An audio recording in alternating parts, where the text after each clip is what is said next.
அம்மா உனக்கு chocolate பிடிக்குமல்ல? Chocolate chocolate இல்ல இல்ல நான் கொடுங்க.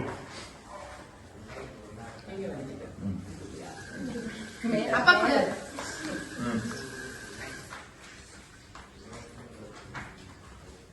Today, Daddy's had overdosage of sugar. நடிகரும் இயக்குனருமான பாக்யராஜ் இன்னைக்கு காலமாகியிருக்காரு. இவருடைய மறைவு திரையுலகினருக்கு அதிர்ச்சி கொடுத்திருக்கு. இவர் இயக்குனர் பாரதி ராஜா கிட்ட உதவி இயக்குனராக அவருடைய சினிமா பயணத்தை தொடங்கியிருக்காரு. பாரதி ராஜாவுக்கு உதவி இயக்குனராக மட்டும் இல்லாமல் வசனகர்த்தாவாகவும் சில படங்களை பணியாற்றியிருக்காரு. இந்நிலையில் தான் பாக்யராஜ் அவர் குடும்பத்துடன் பர்த்டே செலிப்ரேட் பண்ண வீடியோ இப்போ சோஷியல் மீடியாவில் வைரலாயிட்டு வருது. அது மட்டும் இல்லாமல் பாக்யராஜ் குஷ்புவுடைய மகள் அவந்திகாவுடைய திருமணத்துக்கு கோவா சென்றிருந்தார். அந்த வீடியோஸ் கூட இப்போ சோஷியல் மீடியாவில் வைரலாயிட்டு வருது. இப்படி நல்லா இருந்த மனிதர் திடீர்னு மாரடைப்பு காரணமாக உயிரிழந்திருக்காரு.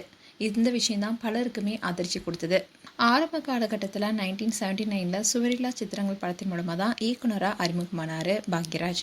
இந்த படத்தில் அவரும் நடித்திருப்பார். இவருடைய குரு பாரதி ராஜா இயக்கத்தில் புதிய வார்ப்புகள் படத்தில் பாக்யராஜையே முதன்மை கேரக்டரில் நடிக்க வச்சார்.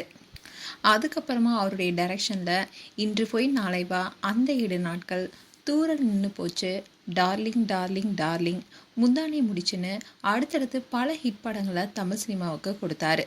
பாக்யராஜ் திரைக்கதை மன்னன்னு தனித்து கொண்டாடப்படுவதற்கு சில முக்கியமான காரணங்களும் இருக்கு. அவர் கதையை நிகழ்த்துற விஷயமாகட்டும், அவர் பேசும் வசனங்கள் ஆகட்டும் ரொம்பவே யதார்த்தமானதாகவே இருக்கும். அப்படியான கேரக்டரில் நம்மளுடைய இயல்பு வாழ்க்கையில் பொருத்தி பார்க்கக்கூடியதாகவே அமையும். இப்படிப்பட்ட விஷயங்களை நகைச்சுவையோடு சேர்த்து சுவாரஸ்யமான திரைமொழியையும் அவர் தொடர்ந்து கொடுத்ததுனாலேயே திரைக்கதை மன்னன்னு பலராலுமே கொண்டாடப்பட்டார். நடிகை ஊர்வசியை தமிழ் சினிமாவுக்கு அழைச்சிட்டு வந்ததே பாக்யராஜ் தான். இன்னைக்கு கிளாசிக் படமாக கொண்டாடப்படுற முந்தானை முடிச்ச படத்தில் ஊர்வசியை அறிமுகப்படுத்தியிருப்பார். இந்த படத்துக்கு முன்னாடி ஊர்வசி மலையாள சினிமாவில் சின்ன சின்ன ரோலில் தான் நடிச்சிருப்பாங்க. அவங்க ஹீரோயின் நடித்த முதல் திரைப்படமே இதுதான். ஊர்வசியுடைய சகோதரி கல்பனாவையும் தமிழை இன்ட்ரோடியூஸ் பண்ணவரும் பாக்யராஜ் தான். இது தொடர்ந்து பல நடிகைகளை அறிமுகப்படுத்தியிருக்காரு. இப்படி இயக்குனர், திரைக்கதை ஆசிரியர்னு தாண்டி நடிகராகவும் உச்சத்தை தொட்டவர் தான் பாக்யராஜ். பாக்யராஜ் நடித்த படங்களில் அதிரடி சண்டை காட்சிகளோ பிரம்மாண்டமோ ஓப்பனிங் சீனோ இருக்காது.